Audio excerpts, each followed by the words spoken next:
Bonsoir chers auditeurs et chères auditrices de notre web radio R212, Abdeslam Seddiqui, en sa qualité d'expert invité, partage avec vous son analyse et sa réflexion dans cet article intitulé La cartographie des établissements économiques en 2023 à 2024, tertiarisation et domination de la petite entreprise.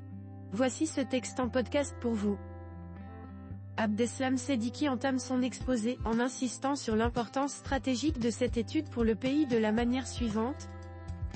Dans le cadre des travaux préparatoires du recensement général de la population et de l'habitat 2024, le Haut Commissariat au Plan a procédé à l'élaboration d'une cartographie des établissements économiques, CE, 2023 à 2024 dont les résultats détaillés, hors secteur agricole, viennent d'être publiés. Ce travail basé sur un recensement exhaustif, est le deuxième du genre après celui de 2001 à 2022 réalisé dans le sillage du recensement général de la population et de l'habitat 2004. L'expert invité met en lumière les nombreux usages de cette cartographie ainsi. Il va sans dire que ces rapports revêtent une importance stratégique pour notre pays. C'est un moyen pour les décideurs publics de définir leur politique de développement, pour les investisseurs privés d'identifier les opportunités d'investissement, pour les entreprises existantes de connaître leur poids économique et fixer leurs objectifs en conséquence, pour les chercheurs en disposant des indicateurs pertinents et fiables nécessaires pour mener à bien leurs études et analyses, pour les organismes internationaux et les partenaires du Maroc en ayant à leur disposition une information crédible. Les résultats de ce recensement sont déclinés au niveau national, régional et provincial, selon le milieu de localisation, l'approche genre, les catégories socio-professionnelles, les secteurs et branches d'activité. Poursuivant son analyse, Abdeslam Seddiqui souligne le double intérêt de cette étude en ces mots. Par ailleurs, l'intérêt de ce travail est double. Non seulement il nous permet de connaître la configuration économique telle qu'elle se présente en 2024, mais aussi de procéder à une analyse dynamique en comparant ces résultats par rapport à la situation de 2002. Sachant que cette comparaison n'est pas toujours possible dans la mesure où les bases ne sont pas toujours les mêmes. À titre d'exemple, le découpage régional et administratif a changé entre-temps, de 16 régions en 2002, on est passé à 12 depuis 2015.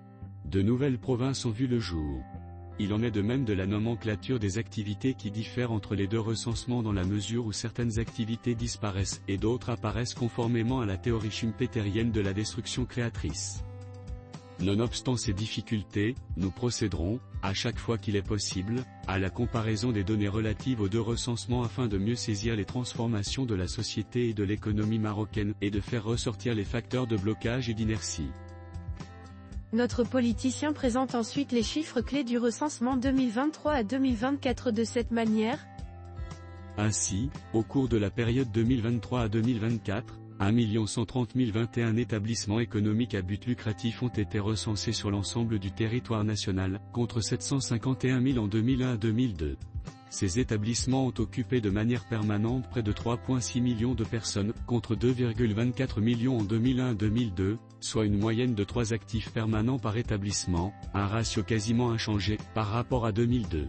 Le secteur le plus utilisateur de la main-d'œuvre au cours de cette période est celui des services, qui représente 36,0% de l'effectif total employé dans l'ensemble des secteurs d'activité, suivi de l'industrie, 29,8%, du commerce, 29,6%, et de la construction, 4,6%. Si on fusionne le commerce dans les services, ce qui est logique, on obtient un pourcentage de 65,6%. Les données de 2002 sont légèrement différentes, le commerce en tête avec 56%, suivi de l'industrie, 37%, BTP, 8%.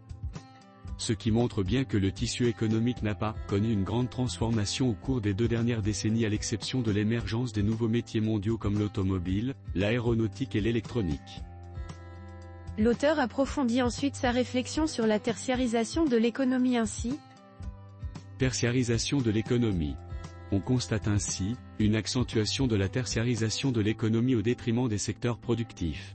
Représentant plus de la moitié des unités de production, 52%, le secteur du commerce constitue la première concentration d'établissements économiques, totalisant un volume d'emploi permanent de 1 062 242, soit un taux de croissance annuel moyen de 1,6% depuis 2002. Il est suivi par le secteur des services, qui représente plus de 31% de tous les établissements et 36% des emplois permanents, enregistrant un taux de croissance annuel moyen de 3,7% depuis 2002. En d'autres termes, le tissu économique est dominé par les établissements du secteur tertiaire, 82% de l'ensemble des établissements, lequel concentre les 2/3 de la main-d'œuvre employée. Le secteur industriel, quant à lui, ne représente que 14% du nombre total d'établissements économiques. En revanche, ce secteur est considéré comme un pourvoyeur d'emplois privés au Maroc, avec près de 1 067 872 emplois permanents, soit près du tiers, 29,8%, du volume total de main-d'œuvre employée dans l'ensemble des établissements économiques du pays. Quant aux établissements exerçant leurs activités économiques dans le secteur de la construction, les données de cette opération révèlent une faible participation tant au niveau du nombre d'établissements, 3,5%, qu'au niveau de l'emploi, 4,6%. Abdeslam Seddiqui s'intéresse ensuite à la structure des entreprises, en mettant en avant la prédominance des micro-établissements, la domination de la micro-entreprise. Par ailleurs, 87% des établissements sont implantés en milieu urbain contre 13% en milieu rural. Au niveau des effectifs employés, les unités de production localisées en milieu urbain contribuent pour 86% contre 14% pour celles localisées en milieu rural. Encore une fois, cette structure demeure proche de celle de 2002, soit respectivement 84%, 16%, 89% et 11%. Ce tissu économique est fortement dominé par les micro-établissements. Ainsi, les établissements de moins de 10 actifs permanents représentent 97% de l'effectif et emploient 54% de la main-d'œuvre totale. En revanche, les établissements de 10 employés ou plus représentent près de 3% du total d'établissements et regroupent 46% du nombre total d'employés permanents. Encore une fois, cette physionomie du tissu économique n'a pas connu une transformation visible en comparaison aux données 2001 à 2002, les unités employant moins de 10 actifs représentent à 98% de l'ensemble et employaient 65% de la main-d'œuvre. Notre expert invité aborde ensuite la question de l'emploi féminin, soulignant une progression notable, mais encore insuffisante ainsi. Emploi de la femme en progrès mais insuffisant. Si l'emploi demeure à majorité masculine, il faudrait néanmoins souligner un progrès de la participation de la femme à l'activité économique. Alors que la part de l'emploi féminin représentait en 2001 à 2002 à peine 17,5% de l'ensemble des actifs, soit moins de 400 000 travailleuses, elle a grimpé à 27,7% en 2023 à 2024, enregistrant ainsi 10 points de plus. Il n'en demeure pas moins cependant que ce progrès demeure insuffisant dans la mesure où les taux d'activité et d'emploi de la femme sont situés à des niveaux bas par rapport aux pays comparateurs. Le secteur de prédilection de l'emploi féminin est constitué par les services où la présence des femmes représente un tiers des emplois. C'est dans ce secteur qu'on trouve également plus de femmes dirigeantes, chefs d'entreprise, sachant que 10% des établissements en moyenne sont dirigés par des femmes dont 91% sont des unités de petite taille employant moins de 4 personnes.